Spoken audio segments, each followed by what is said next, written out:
Assalamualaikum warahmatullahi wabarakatuh. Halo teman-teman, bertemu lagi dengan saya di channel Oman Ruhila. Sebelumnya saya ingin mengucapkan selamat kepada teman-teman yang sudah lulus di seleksi CPNS tahun 2019. Semoga dilancarkan dalam proses pemberkasannya dan bisa menjadi seorang abdi negara yang amanah serta profesional dalam melayani masyarakat. Dan bagi teman-teman yang belum lulus, jangan berkecil hati karena yakinlah bahwa setiap takdir yang diberikan oleh Allah itu adalah yang terbaik untuk kita. Jangan pantang menyerah dan jangan sampai lengah karena kesempatan tidak akan pernah datang dua kali. Dan berita gembira untuk teman-teman semua bahwa berdasarkan info terbaru akan dilakukan kembali penerimaan CPNS di tahun 2021. Jadi pada video kali ini kita akan membahas bagaimana cara untuk merencanakan agar kita bisa lulus CPNS di tahun 2021. Berikut adalah penggalan informasi dari beberapa media massa online yang diambil dari kutipan perkataan Menteri Pendayagunaan Aparatur Negara dan Reformasi Birokrasi, yakni Bapak Cahyokumolo. Jadi memang sebenarnya secara resmi BKN belum merilis pengumuman terkait CPNS 2021. Tidak lain dan tidak bukan tentunya karena saat ini BKN sedang berfokus pada proses pemberkasan dan penetapan NIP CPNS 2019. Sehingga referensi terdekat yang mungkin dalam tanda kutip bisa kita percayai kevalidannya adalah dari menteri atau pejabat BKN itu sendiri. Dia menjelaskan masih ada formasi kosong pada seleksi CPNS 2019.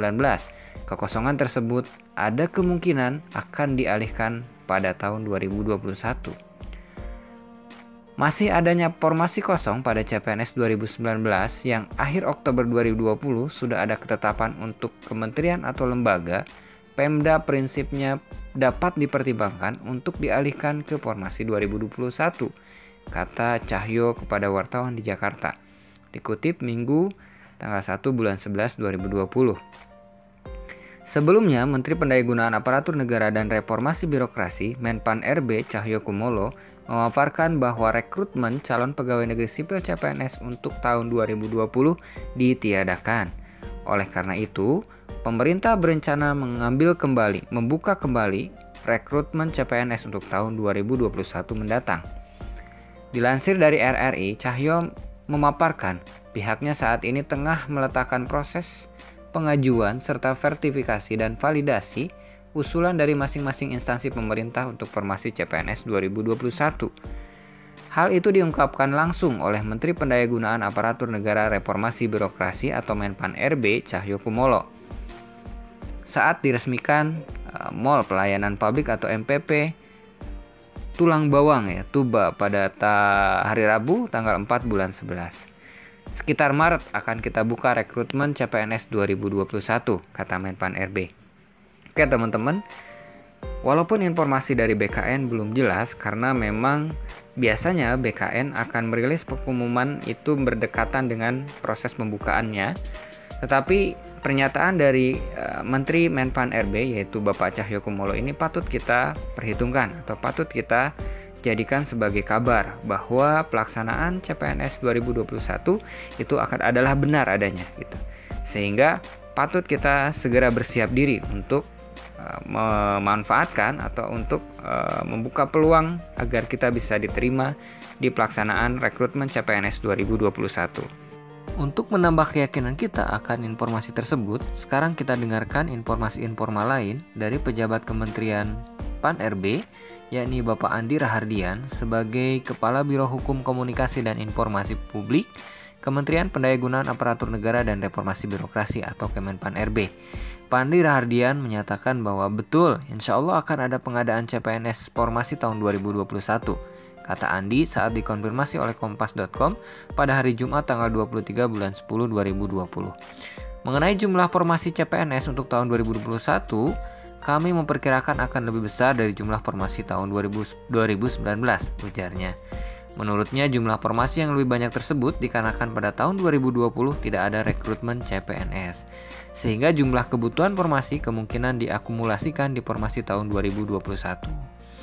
Oke teman-teman, dari kedua informasi informal tersebut atau kutipan pernyataan dua pejabat penting yang berpengaruh yakni Bapak Cahyokumolo sebagai Menpan RB dan juga Bapak Andi sebagai Staf Biro Hukum Komunikasi Informasi Kemenpan RB, cukup kiranya bagi kita gitu untuk menjelaskan bahwa informasi tersebut adalah sebagai sebuah walaupun informal, sebagai sebuah fakta yang disebutkan atau dinyatakan oleh dua pejabat tinggi dari Kemenpan RB.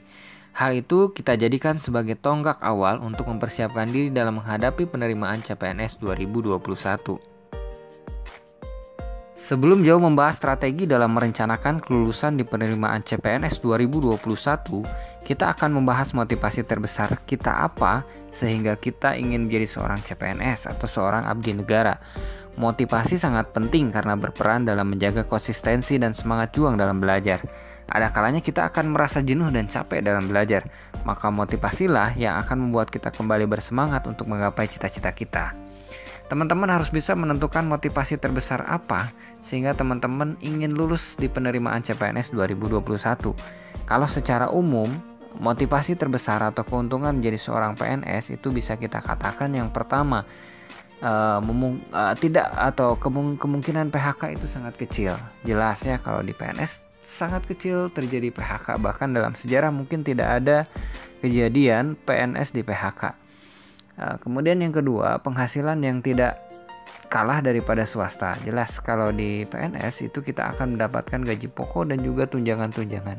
Sehingga kalau di total memang akan tidak jauh atau bisa jadi setara dengan yang dilakukan atau yang didapatkan di swasta. Kemudian yang ketiga, kesempatan untuk lanjut sekolah yang tinggi. Tentunya negara memberikan kesempatan yang sangat besar bagi putra-putri terbaiknya, para PNS untuk bisa melanjutkan sekolah dalam memperbaiki atau dalam rangka untuk meningkatkan pelayanan kepada masyarakat. Kemudian selanjutnya terkait dengan pindah tugas ke seluruh wilayah Indonesia, bisa saja dengan syarat kalau yang sekarang atau di tahun 2019 minimal minimal pengabdian di 10 tahun baru bisa pindah. Kemudian mendapatkan jaminan pensiun jelas, kemudian banyak fasilitas pendukung lainnya. Nah, kemudian itu secara general atau secara umum. Kemudian kita juga atau teman-teman harus memiliki motivasi khusus yang bisa jadi motivasi ini tidak dimiliki oleh teman-teman yang lain. Contohnya adalah yang pertama adalah ingin berbakti kepada orang tua, ingin menyenangkan hati orang tua, ingin rumahnya dekat dengan orang tua sehingga kita bisa mengurus orang tua. Dan jujur, motivasi inilah yang menjadi motivasi saya untuk bisa ikut dan berjuang di CPNS 2019 kemarin. Kemudian yang kedua, bisa jadi motivasi khususnya adalah teman-teman ingin mengembangkan karir sesuai dengan minat atau passion dalam bekerja, gitu ya.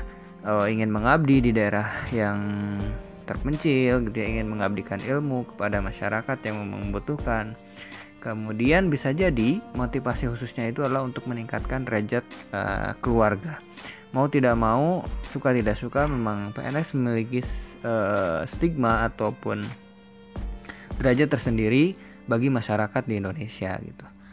Oke, itulah mungkin motivasi-motivasi yang bisa teman-teman terapkan atau teman-teman cari, sehingga motivasi inilah yang akan menjaga konsistensi teman-teman dalam belajar untuk bisa lulus dalam penerimaan CPNS di tahun 2021 ini.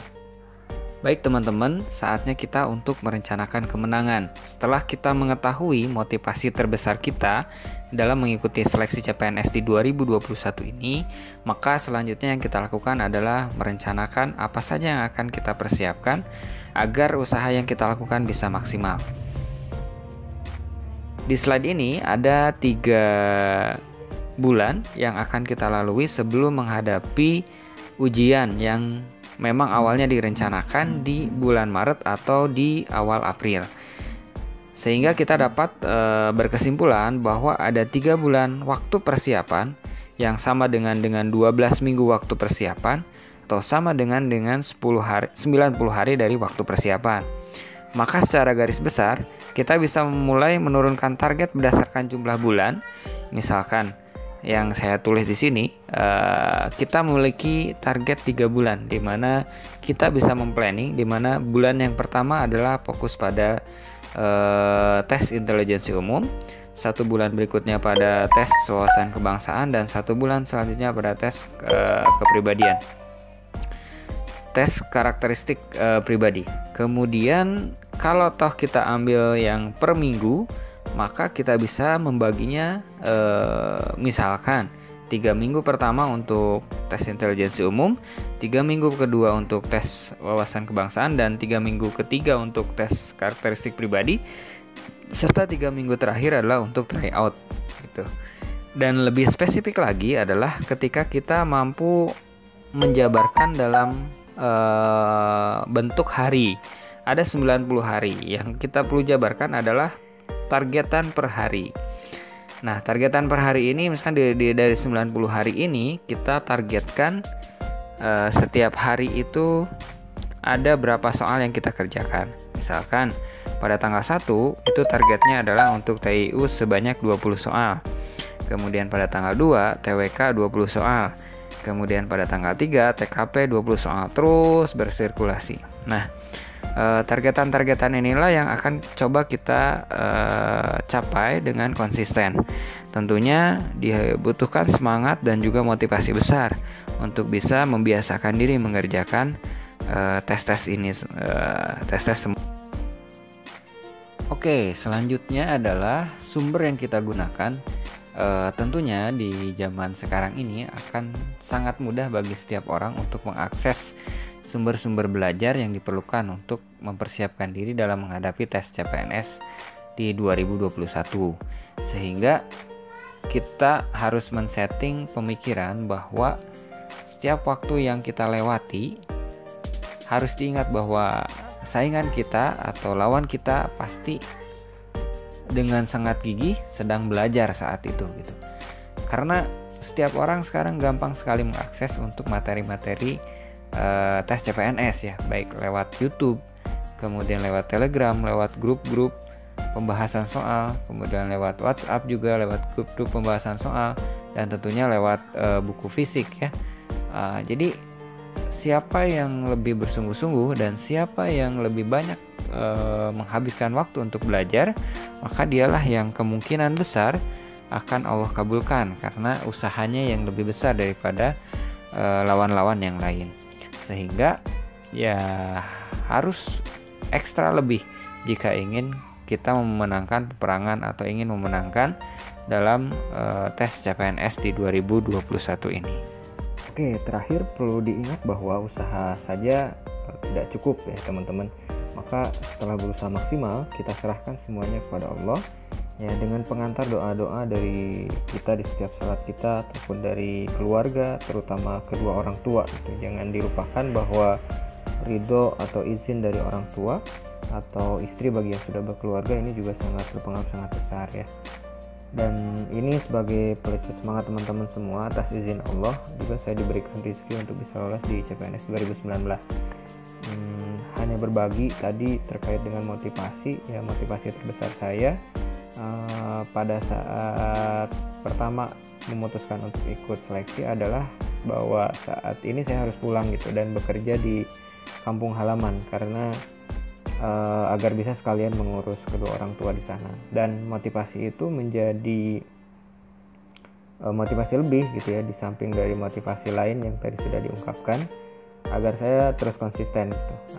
Jadi teman-teman semua juga diharapkan punya motivasi khusus yang membuat teman-teman bisa konsisten dalam belajar dan konsisten dalam berdoa gitu, sehingga apa yang diinginkan bisa tercapai. Oke, mungkin itu sementara untuk video kali ini. Nantikan video selanjutnya langsung ke materi-materi SKD yang mudah-mudahan bisa bermanfaat untuk pelaksanaan CPNS 2019. Terima kasih. Assalamualaikum warahmatullahi wabarakatuh.